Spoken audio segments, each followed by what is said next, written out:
Hello guys, welcome to our channel The Studies On. तो आज मैं आपको क्लास 10th के सारे इंपॉर्टेंट डायग्राम्स कराने वाली हूँ, जिसमें मतलब आपके ये जो इंपॉर्टेंट डायग्राम्स है सारे एग्जाम से रिलेटेड हैं, मतलब सारे लास्ट ईयर के क्वेश्चन पेपर से उठाए गए हैं। तो आइए बिना देरी करें इनको स्टार्ट करते हैं। आइए हम स्टार्ट करते हैं अपने क्लास 10th के मोस्ट इंपॉर्टेंट डायग्राम्स को, जो कि आपके मिड टर्म के लिए बहुत ज़्यादा इंपॉर्टेंट है। ठीक है, तो स्टार्ट करते हैं। पहले क्या है, पहला मैं चैप्टर नंबर जो फर्स्ट है हमारा केमिकल रिएक्शन एंड इक्वेशन है, उससे रिलेटेड में मतलब जितने भी डायग्राम है मैं उनको बताती हूँ। तो पहला डायग्राम आपका क्या है, देखिए जो फिगर नंबर 1.6 है, ये एनसीईआरटी की फिगर नंबर है। ठीक है, जिसका है इलेक्ट्रोलाइसिस ऑफ वाटर। ये आपको प्रैक्टिकल के लिए भी बहुत ज़्यादा इंपॉर्टेंट है, और वैसे भी आपको एग्जाम में मतलब या तो बोल दिया जाता है कि इलेक्ट्रोलाइसिस ऑफ वाटर को बताओ, या फिर सीधा ये आपको यही डायग्राम दे दिया जाता है और पूछते हैं कि इस प्रोसेस में क्या होता है और कैसे होता है और इस प्रोसेस का नाम बताइए। ठीक है, तो ये वाला इम्पोर्टेंट है बहुत ज़्यादा। नेक्स्ट यही ज़्यादातर है। तो सेकंड चैप्टर में हमारे जो एसिड बेसिस एंड सॉल्ट है, उसमें हमारा क्या होता है कि जो ये रिएक्शन आपने अगर पढ़ी होगी, तो zinc granules with dilute sulphuric acid के साथ जब टेस्ट करते हैं तो हाइड्रोजन गैस बाय बर्निंग में पॉपअप साउंड आता है। ठीक है, तो ये वाला जो ज़्यादातर है ये पूछा जाता है, क्वेश्चन में भी पूछा जाता है और प्रैक्टिकली भी ये बहुत ज़्यादा पूछा जाता है।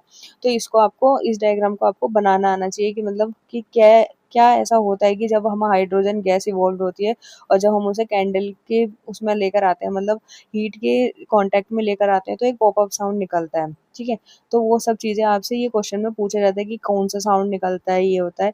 तो ये सब चीज़ें आपको क्या होता है, आपको पता होनी चाहिए। तो ये वाला बहुत ज़्यादा इंपॉर्टेंट डायग्राम है, 2.1 फिगर है ये आपकी। ओके, एंड नेक्स्ट क्या है आपका, जो नेक्स्ट है आपका वो है acid solution in water conduct electricity. मतलब जो एसिड सॉल्यूशन है एक, ठीक है, पानी में, उसको वो क्या कर रहा है, कंडक्ट कर रहा है इलेक्ट्रिसिटी को। तो वो आपको मतलब बताना है अपने ही इस डायग्राम के अंदर कि भाई वो कैसे मतलब कंडक्ट कर रहा है। कोई भी सॉल्यूशन है, एसिडिक सॉल्यूशन है पानी में, उस वो आपको बताना है कि वो कैसे कंडक्ट करेगा इलेक्ट्रिसिटी को। Okay, now the chapter number 3 में आप देखेंगे मेटल्स एंड नॉन मेटल में कि भाई कौन कौन से चैप्टर हैं जो हैं कि बहुत ज़्यादा इंपॉर्टेंट है, कौन कौन से डायग्राम है। तो ये है action of steam on a metal, मतलब मेटल के ऊपर क्या एक्शन होता है स्टीम का, वो आपको इस डायग्राम में बताना है। और इस मतलब चैप्टर का ये बहुत ज़्यादा मेन डायग्राम है। ओके, तो ये सब चीज़ें आपको अपने बुक के अंदर भी लगानी है, एनसीईआरटी बुक के अंदर, क्योंकि इसकी जो फिगर है वो बिल्कुल same as it is NCERT figure number है। ठीक है, तीसरा है मतलब तीसरे चैप्टर का testing the conductivity of a salt solution, मतलब सॉल्ट सॉल्यूशन को आपका कंडक्टिविटी का टेस्ट करना है। तो वो डायग्राम आपसे कई बार पूछा गया है, आप या फिर टेस्ट दे दिया जाता है और पूछते हैं कि मतलब कौन सा मतलब डायग्राम है जो इसको शो कर रहा है या फिर कैसे शो करेगा, या फिर ये डायग्राम दे देते हैं, आपसे पूछते हैं कि भाई ये क्या शो कर रहा है। तो ये सब चीज़ें आपको बतानी है। ओके, नेक्स्ट क्या है आपको इलेक्ट्रोलाइसिस। इलेक्ट्रोलाइसिस बताना है कि भाई वो क्या करता है, रिफाइनिंग करता है। तो आपको यहाँ पे कॉपर की मतलब बताता है कि कॉपर की रिफाइनिंग करनी होती है, कि कॉपर में जो क्या होता है, एनोड जो यहाँ पर एक एनोड होगा ये रहा, और जो कैथोड होता है ये, इसके मतलब पूछ लेता है कि एनोड पर कौन से मतलब कॉपर आएगा और कैथोड पर कौन सा कॉपर आएगा, या फिर सीधा बोल देगा कि आपको एक मतलब सीधा रिएक्शन दे देगा और बोलेगा कि इसका इलेक्ट्रोलाइसिस का डायग्राम बनाओ।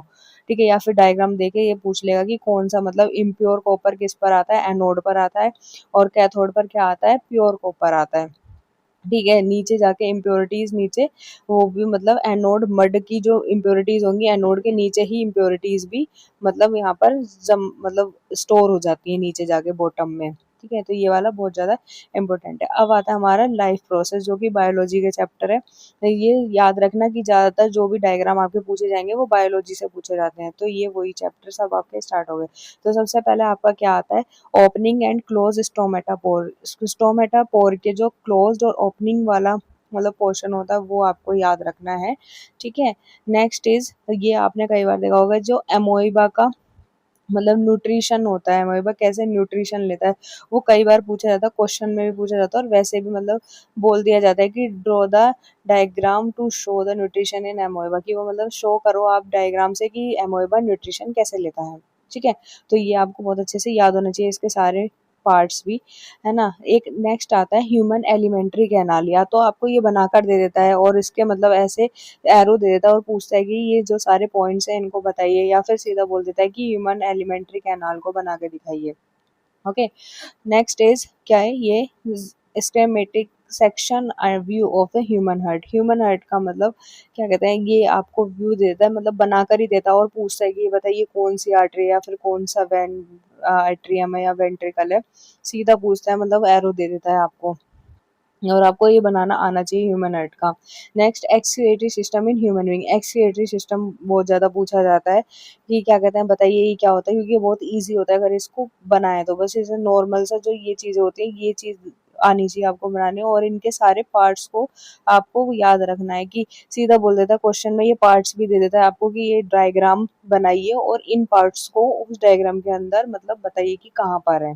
ठीक है, आपको ज़्यादा याद करने की भी ज़रूरत नहीं होती, बस एक बार डायग्राम के साथ इनको याद रखना कि भाई ये चीज़ को, इसको, इस पार्ट को ये बोलते हैं।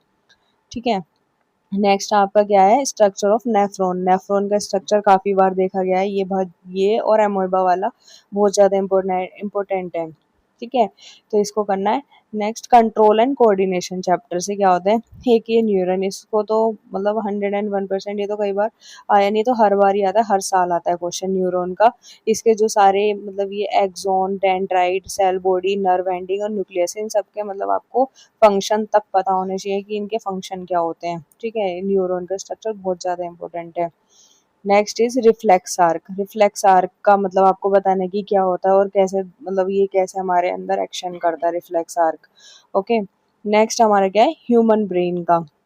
ह्यूमन का जो ब्रेन है, सेरिब्रम, क्रेनियम, ठीक है, ये सारे आपको बताने हैं, या बना के दे देता है, पूछता है इसके पॉइंट्स को, या फिर आपको सीधा पूछ लेता है ह्यूमन ब्रेन बना के दिखाइए। ओके, तो यही थे आपके जो ज़्यादातर आपके केमिस्ट्री प्लस आपके जो बायोलॉजी है उसके इम्पोर्टेंट डायग्राम, तो यही ज़्यादा इम्पोर्टेंट है और यही ज़्यादातर पूछे जाते हैं लास्ट ईयर के क्वेश्चन पेपर से। तो और आपको अगर फिजिक्स के होंगे तो मैं फिजिक्स के आपको उसके चैप्टर के साथ ही बता दूंगी कि कौन से चैप्टर में क्या है, कैसे करना है, क्या नहीं करना है। ठीक है, आई होप आपको ये सारे डायग्राम्स समझ में आए होंगे। तो जो मैंने ये सारे आपको डायग्राम्स कराए हैं, ये आपके सारे केमिस्ट्री एंड बायोलॉजी से रिलेट में थे। ठीक है, आपके जो फिजिक्स के सारे मतलब जो भी रिलेट में डायग्राम होंगे या फिर जो भी रे डायग्राम्स होंगे जो कह सकते हैं आप, वो सारे मैं आपको चैप्टर के साथ, जैसे मैंने अभी चैप्टर नंबर 9 कराया था लाइट रिफ्लेक्शन एंड रिफ्लेक्शन, तो उसमें मैंने सारे पहले रे डायग्राम्स ही बताए थे। ठीक है, तो आप उस जाके उस वीडियो को भी देख सकते हैं। एंड अभी मैं आपको आई चैप्टर भी कराने वाली हूँ, उसमें भी मैं आपसे बता दूंगी कि उस चैप्टर में से कौन कौन से डायग्राम ज़्यादा इंपॉर्टेंट है और जो कौन सा भी आता है वो मैं सब चीज़ आपको बता दूंगी। तो जब तक जाइए इस वीडियो को देखिए और लाइक करें, कमेंट करें, शेयर करना, सब्सक्राइब करना बिल्कुल ना भूलें। राधे राधे।